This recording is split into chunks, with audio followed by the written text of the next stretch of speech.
everyone, it's me, Professor Melody Treblemaker, and I can't wait to see you at the next L.O.S. Kids concert, Johann Strauss Jr., Pop Star. You're gonna love the discovery guide we have for you. It's full of fun activities and music and fun facts, like all about the composer, Johann Strauss Jr. Hey, if you ever have any questions for me, you can always email me. My email is treblemaker@littleorchestra.org. Can't wait to see you at the orchestra hall. Bye-bye.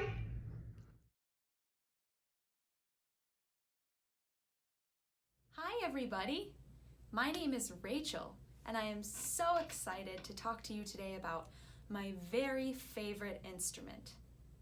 Do you think you can guess what it is? My favorite instrument is one that everybody has. Let's think. Can you guess? What about a piano?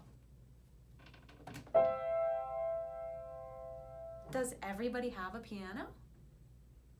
No, it's not a piano.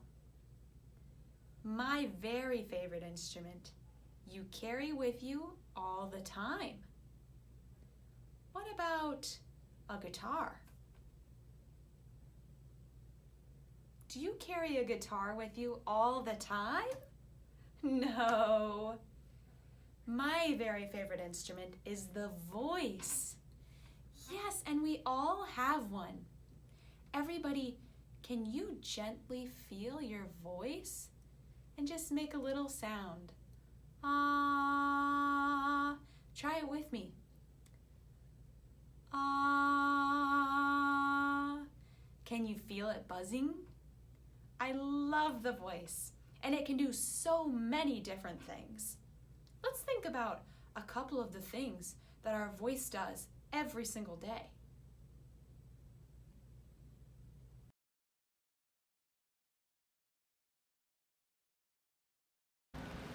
Hey!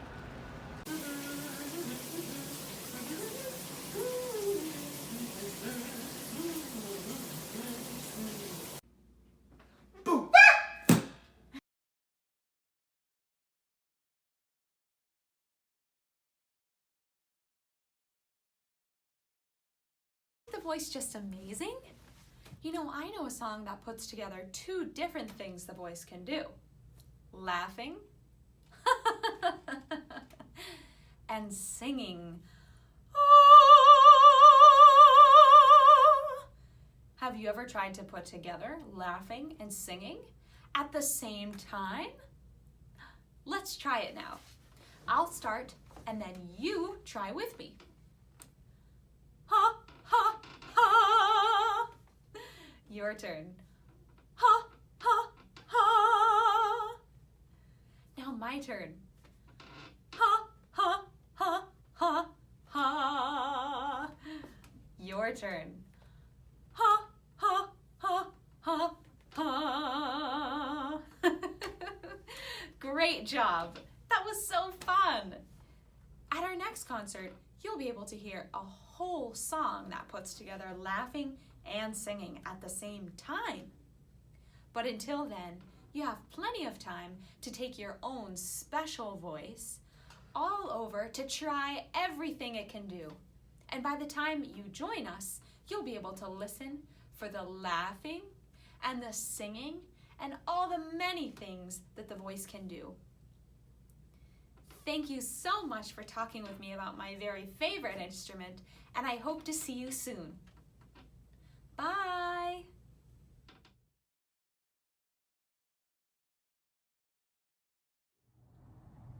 Hello there! It's your friendly L.O.S. Kids friends, me, Brittany, and my left-hand man, Professor Treblemaker. Why is it so cold in here? I don't know. Maybe because it's winter time. So sit back, grab a warm blanket, and how about we grab our favorite stuffed animals? Because today we are here to guide you through all things Johann Strauss Jr., the featured composer on our next concert. Together, we are going to learn about who he is, what special things he has done, and even listen to some of his magical music. How about we start at the very beginning of his life?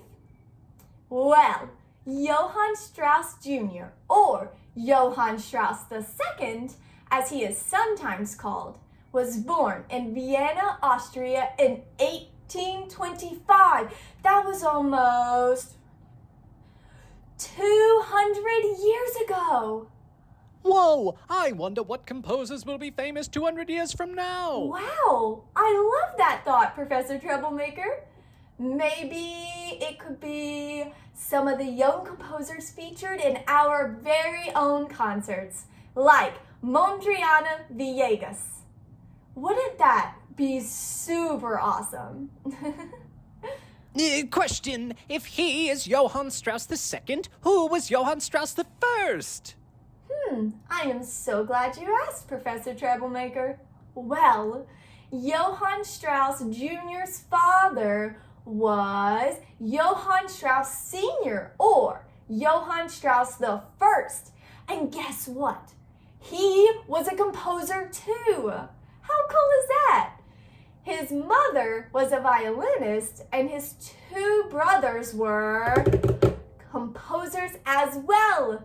They're definitely one of the most famous families in the world when it comes to creating some of the best dance music of their time. One of the very first instruments that Johann Strauss Jr. learned as a child was the violin. And a violin looks like this. Now, have you ever seen one of these before? Have you ever played one before? It is the smallest of the bowed string family. In this family, we have the violin, viola, cello, and double bass. Now, I said bowed string family because these specific string instruments have a bow to help them produce sound, unlike harps, guitars, or even a ukulele. These instruments can be strung, plucked, or hit. Now, the bow on a violin is made out of horsehair and wood, and they use the bow to pull across the string. This creates friction and makes the string vibrate, which will produce beautiful sounds. Now, I'm going to share with you a little secret. Are you ready? The smaller the instrument, the higher the sound. And the bigger the instrument, the lower the sounds. Let's test this out. How about we listen to a violin?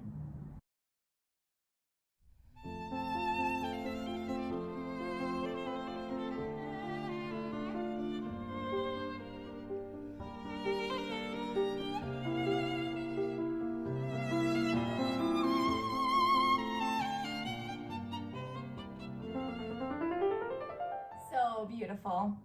Well, I thought that sounded pretty high, but we have to test it out by now listening to a double bass. Let's see if the sound is lower than the violin was.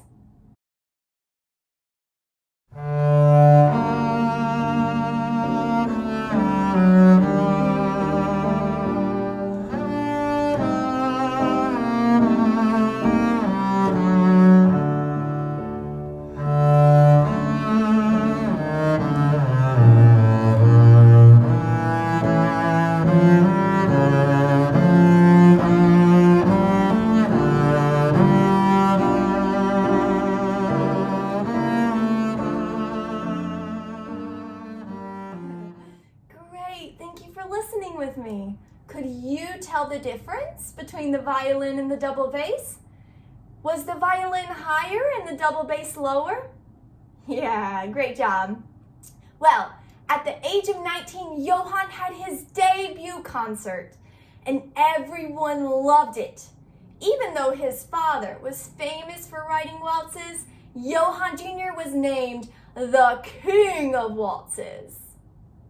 Hey, what exactly is a waltz? Well, a waltz is a popular ballroom dance that is in 3 beats. Can you count with me? 1, 2, 3, 1, 2, 3, 1, 2, 3, 1, 2, 3. Great job. How about we take a listen to one of Johann Strauss Jr.'s famous waltzes, the Blue Danube. Maybe you could dance around to the music with me?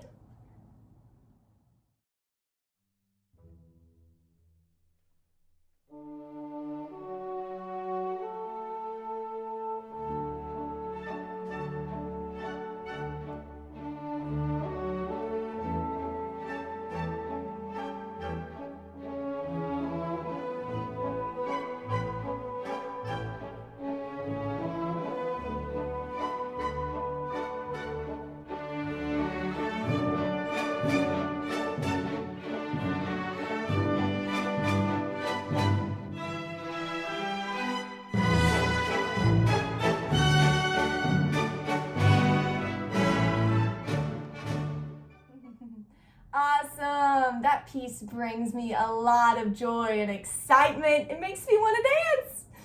So, I have included a link in the description below to a YouTube video that will teach you how to do a waltz at home.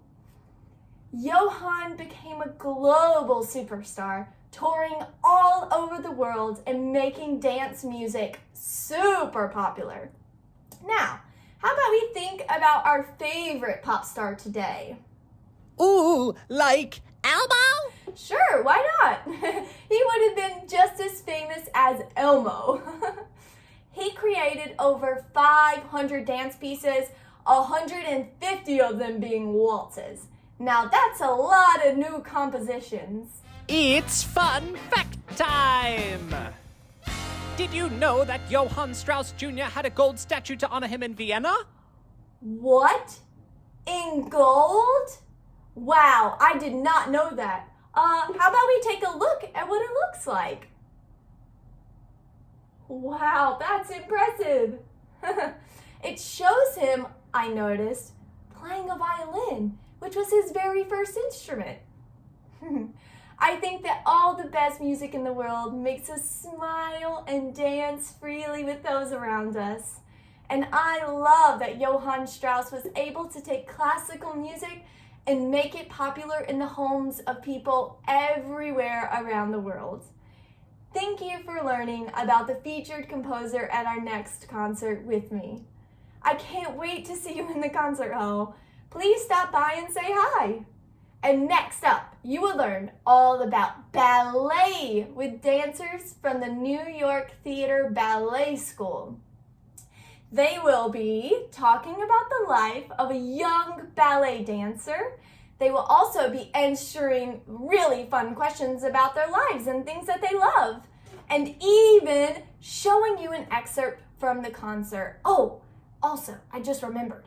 They might be doing a couple of dance moves that you can do with them. So, grab a friend or an adult and see if you can imitate their dance moves. And feel free to hit pause or rewind whenever you need to. So, I guess I'll see you next time. Bye.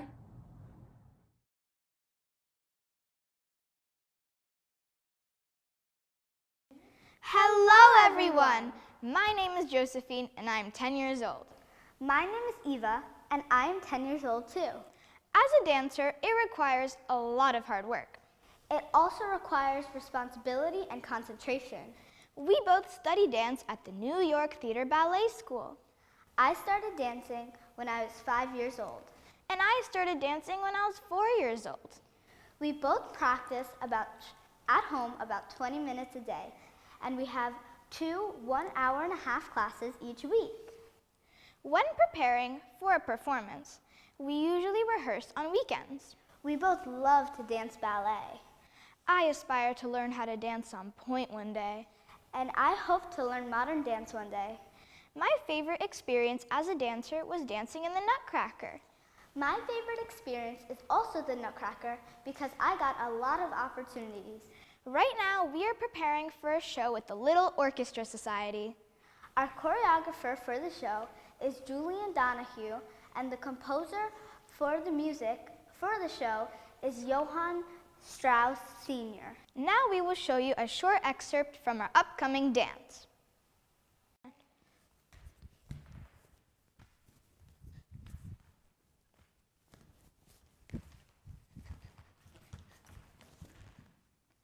Now we thought it might be fun to teach you 5 positions of the arms. This is first position, second position, third position, and there's 2 fourths, middle fourth and high fourth, and there's 3 fifths, high fifth, middle fifth, and low fifth. Now let's do it with marching and call out the names as loud as you can. Make sure you are straight and tall, and remember to have high knees while marching. And first, first, first, first, second, second, second, second, third, third, third, third, fourth, fourth, fourth, fourth, fourth, fourth, fourth, fourth, fifth, fifth, fifth, fifth, fifth, fifth, fifth, fifth, fifth, fifth, fifth, and fifth. Now we are going to do third port de bras. Port de bras means movement of the arms. And 1, 2, 3, 2, 2, 3, 3, 2, 3, 4, 2, 3, 1, 2, 3, 2, 2, 3, 3, 2, 3, 4, 2, 3. And now, last but not least, we are going to do 16 small jumps in first position. and 1, 2, 3, 4, 5, 6, 7, 8. 1, 2, 3, 4, 5, 6, 7, 8. Now we are going to tell you why we started ballet. I started ballet because I loved the music, and ballet inspired me. I also one day wanted to perform on stage. I started ballet because when I just entered kindergarten, my mother's friend took us backstage of the Royal Opera House, and we got to try on costumes from a ballet that the Royal Ballet performed. When we got home, we found NYTB, and I've gone there ever since. Ballet is a very fun type of art. When we do ballet for a performance, we tell the story with the right expressions, movements, costumes, sets, and props. Before a show, we come a few hours early to warm up. We also run through parts to make sure we are ready to perform. Right before a show starts, we get nervous. But when you're on stage, you feel confident and you become your character. There can be multiple shows a day, but after all these shows, you go home and get a good night's sleep. So then you're ready for the next day. In ballet, music is very important. Your body has to sing the music so everything looks smooth. The style of the dance has to match the style of the music. In a ballet, each character has a different costume. Costumes take a long time to make, but after a while, they look perfect for the roles they're used for. Hair and makeup is also very important. Hair and makeup is different for every character. The dancers normally do hair and makeup an hour before the show starts. Costumes are preset and put on the dancers 20 minutes before the show. Sets, props, and lighting are also very important. Sets are designed to match the theme of the ballet. Lighting matches the mood of the scene. Props are used as objects that help tell the story. For example, in The Nutcracker, Marie is given a gift, which is a Nutcracker doll. We hope you learned a lot about ballet today. And we hope to see you in the audience of our upcoming performance with the Little Orchestra Society. Bye!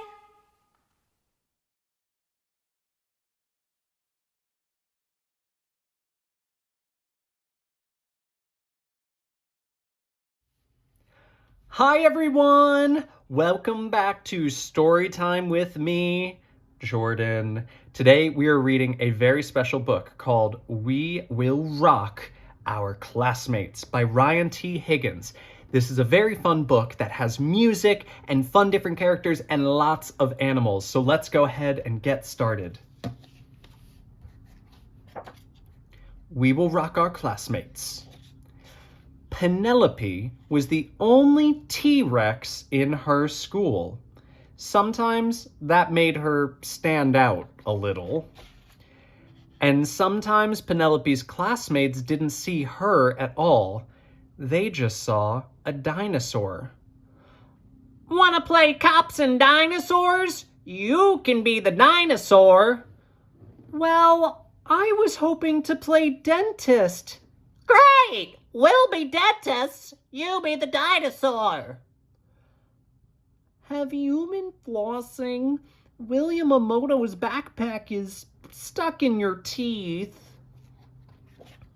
Dinosaur or not, Penelope loved to play. She loved to read. Good night, tasty moose, all wrapped in bologna. Good night, tasty goose, with a side dish of pony. Ponies. And she loved to draw. Wait, I won't eat you. I don't even have any mustard. But the one thing Penelope loved to do more than anything else was to make music. She loved to sing, la la la la la la la la la. She loved to play guitar. Penelope loved to rock and roll. So when Mrs. Noodleman told the class about the school talent show, Penelope was excited. She was also nervous. She wanted to rock her classmates, but could she? Also, the sign-up sheet was right next to Walter, the ferocious goldfish. Penelope took a deep breath. She had to do it. She tiptoed past Walter. Then she quickly wrote her name with bravest purple marker. Penelope-ROCKNROLL. Let's take a look at Walter. Can you give Walter the ferocious goldfish a big stare, like a staring contest? Here, I'll try. Hey, Walter!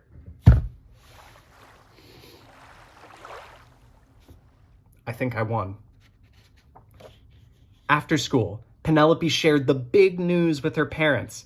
And I'm going to wear a pink tutu and big boots and spike my scales and look angry, but I'll actually be really happy. And oh, it's going to be so great! She hummed her favorite songs while brushing her teeth.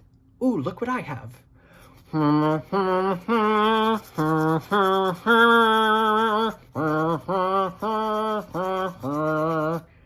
She danced all the way to the bus. She even told her classmates about her favorite band, the Weevils. Best band ever. My dad used to go to all their concerts until he accidentally ate the drummer. At last, it was time for the rehearsal. Can dinosaurs even play guitar? On stage, Penelope froze. She could not sing. She could not play guitar. She worried that dinosaurs could not rock and roll. Penelope was very quiet on the car ride home. She hardly ate anything for supper. Are you sure you don't want more, Penny Pie? You've only had 52 burgers. The next day at recess, Penelope sat alone on the bench. She would not play hopscotch. I am a T-Rex, not a hopscotcher. She would not play duck, duck, goose. I am not a duck, or another duck, or a goose. I am a dinosaur. At the end of the day, Penelope crossed her name off the sign-up sheet with her saddest blue marker. When Penelope got home, she went straight to her room. Daddy Rex came in to talk to her. Is everything okay? He asked. I can't be in the talent show, she cried. I'm just a dinosaur. Oh, I see, said Daddy Rex. Come with me. Take a look at this family photo album. This is your Uncle Frank. He was a figure skater. Oh, and here's your mom finishing her first marathon. And here's me, the world hamburger eating champion. I ate 5,053 hamburgers with ketchup. You see, said Daddy Rex, being a T-Rex is only part of who you are. You, for instance, are kind and caring, creative and adventurous, and you can be anything you want to be. The next day at school, Penelope marched back over to the sign-up sheet. She looked straight at Walter and almost lost her nerve, but Penelope's classmates had a different idea. "Can we play with you in your band? Please, Penelope?"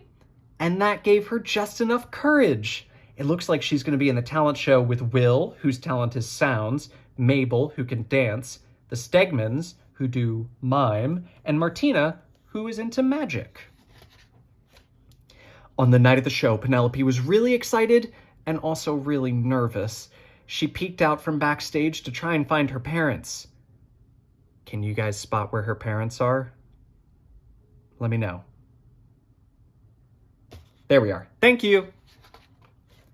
When the curtains opened, William Amoto and his amazing animal sounds took the stage. Roar! Ooh! Meow! Ruff! Ruff!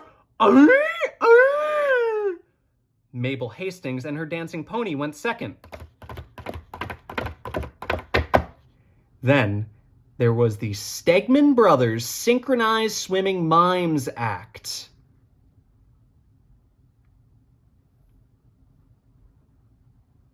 Followed by Martina Cortez and her dazzling card tricks. Your card was the 10 of hearts. No? Was it the elephant of spades? Finally, it was Penelope's turn. The lights on the stage were bright, but not as bright as Penelope. We are Penelope and the Mustard Seeds! Penelope was a T-Rex. She was also kind and caring and creative and adventurous. Most of all, Penelope Rex was a rock star! Penelope and the Mustard Seeds came in second place, just behind Mabel Hastings and her dancing pony. That was okay with Penelope. She loved ponies. Ponies. The end. Oh my goodness, I really enjoyed that book, and I hope everyone else did too. Thank you so much for coming back to Storytime with Jordan. Until next time, bye!